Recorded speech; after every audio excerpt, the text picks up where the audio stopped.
ಕಲಬುರಗಿಯ ಚಿತ್ತಾಪುರದಲ್ಲಿ parade fight ಜೋರಾಗಿದೆ. ಆರ್ಎಸ್ಎಸ್ನ ಪಥಸಂಚಲನಕ್ಕೆ court ಅನುಮತಿಯನ್ನು ಕೊಡುತ್ತಾ ಅನ್ನುವಂತಹ ಕುತೂಹಲ ಸಹಜವಾಗಿಯೇ ಜಾಸ್ತಿ ಆಗ್ತಾ ಇದೆ. ಚಿತ್ತಾಪುರದ ಆರ್ಎಸ್ಎಸ್ ಪಥಸಂಚಲನಕ್ಕೆ ಸಿಕ್ಕೇ ಬಿಡುತ್ತಾ ಪರ್ಮಿಷನ್? ಕಲಬುರಗಿ ಹೈಕೋರ್ಟ್ನ ಏಕಸದಸ್ಯ ಪೀಠದಲ್ಲಿ ಇವತ್ತು ವಿಚಾರಣೆ ನಡೆಯುತ್ತೆ.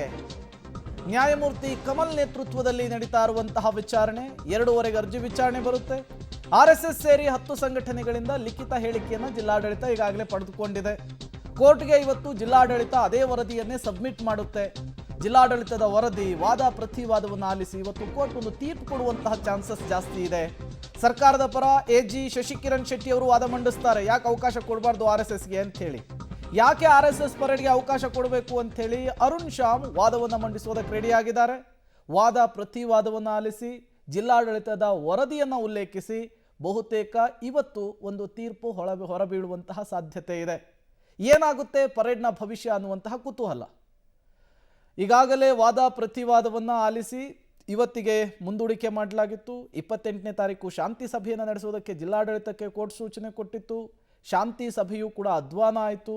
ಒಮ್ಮತದ ನಿರ್ಧಾರಕ್ಕೆ ಬರೋದಕ್ಕಾಗಲಿಲ್ಲ. ಒಂದೇ ದಿನ 10 ಸಂಘಟನೆಗಳು ಒಂದೇ ಟೈಮಿಗೆ ಪರೇಡ್ಗೆ ಅವಕಾಶ ಕೊಟ್ಟು ಕೇಳುತ್ತಿದ್ದಾರೆ. ಹಾಗಾಗಿ ಚೆಂಡು ಕೋರ್ಟ್ನ ಅಂಗಳದಲ್ಲಿದೆ.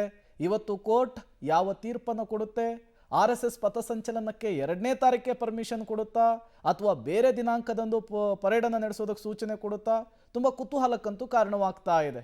ಆರ್ಎಸ್ಎಸ್ ವರ್ಸಸ್ ಪ್ರಿಯಾಂಕ್ ಖರ್ಗೆ ಅನ್ನುವಂತಹ ಪರಿಸ್ಥಿತಿ ಚಿತ್ತಾಪುರದಲ್ಲಿ ನಿರ್ಮಾಣವಾಗಿತ್ತು. ನಾನಾ ರೀತಿಯ ಸ್ವರೂಪ ಆಯಾಮಗಳನ್ನು ಪಡೆದುಕೊಂಡು ಈಗ ಈ ಪ್ರಕರಣ ಕೋರ್ಟ್ನಲ್ಲಿಯೇ ಇತ್ಯರ್ಥವಾಗಬೇಕಾದಂತಹ ಹಂತಕ್ಕೆ ತಲುಪಿದೆ. ಇವತ್ತು ಬಹುತೇಕ 2:30ಗೆ ಪ್ರಕರಣ ಇತ್ಯರ್ಥವಾಗುವ ಸಾಧ್ಯತೆ ಇದೆ. ಆರ್ಎಸ್ಎಸ್ ಪಥಸಂಚಲನದಲ್ಲಿ ಭಾಗಿಯಾದವರಿಗೆ ಶಾಕ್. ಅದರಲ್ಲೂ ಕೂಡ 4 ಶಿಕ್ಷಕರಿಗೆ ನೋಟಿಸನ್ನು ಸರ್ವ್ ಮಾಡಲಾಗಿದೆ ಅನ್ನೋದು ಗೊತ್ತಾಗ್ತಾ ಇದೆ.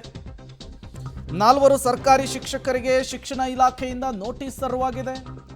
ಔರಾದ್ ತಾಲೂಕಿನ 4 ಶಿಕ್ಷಕರಿಗೆ ನೋಟಿಸನ್ನು ಕೊಟ್ಟಿದ್ದಾರೆ ಬಿಇಒ, ಕ್ಷೇತ್ರ ಶಿಕ್ಷಣಾಧಿಕಾರಿ. ಅಕ್ಟೋಬರ್ 7 ಮತ್ತು 13ರಂದು ಔರಾದ್ನಲ್ಲಿ ನಡೆದಂತಹ ಪಥಸಂಚಲನ ಆರ್ಎಸ್ಎಸ್ನಿಂದ ಈ ಪರೇಡ್ನಲ್ಲಿ ಶಿಕ್ಷಕ ಮಹದೇವ್ ಭಾಗಿಯಾಗಿದ್ರು. ಶಾಲಿವಾನ್, ಪ್ರಕಾಶ್, ಸತೀಶ್ ಕೂಡ ಭಾಗಿಯಾಗಿದ್ರು. ಈಗ ಕಾರಣ ಕೇಳಿ ಅವರಿಗೆ ನೋಟಿಸನ್ನು ಕೊಡಲಾಗಿದೆ. ಶಿಕ್ಷಕರ ವಿರುದ್ಧ ಕ್ರಮಕ್ಕೆ ಆಗ್ರಹಿಸಿ ದಲಿತ ಸೇನೆಯ ಮುಖಂಡರು ಕೂಡ ಶಿಕ್ಷಣ ಇಲಾಖೆಗೆ ದೂರನ್ನು ಕೊಟ್ಟಿದ್ದಾರಂತೆ. ದೂರು ಸಲ್ಲಿಸಿದ ಮರುದಿನವೇ 4 ಶಿಕ್ಷಕರಿಗೆ ನೋಟಿಸನ್ನು ಸರ್ವ್ ಮಾಡಲಾಗಿದೆ.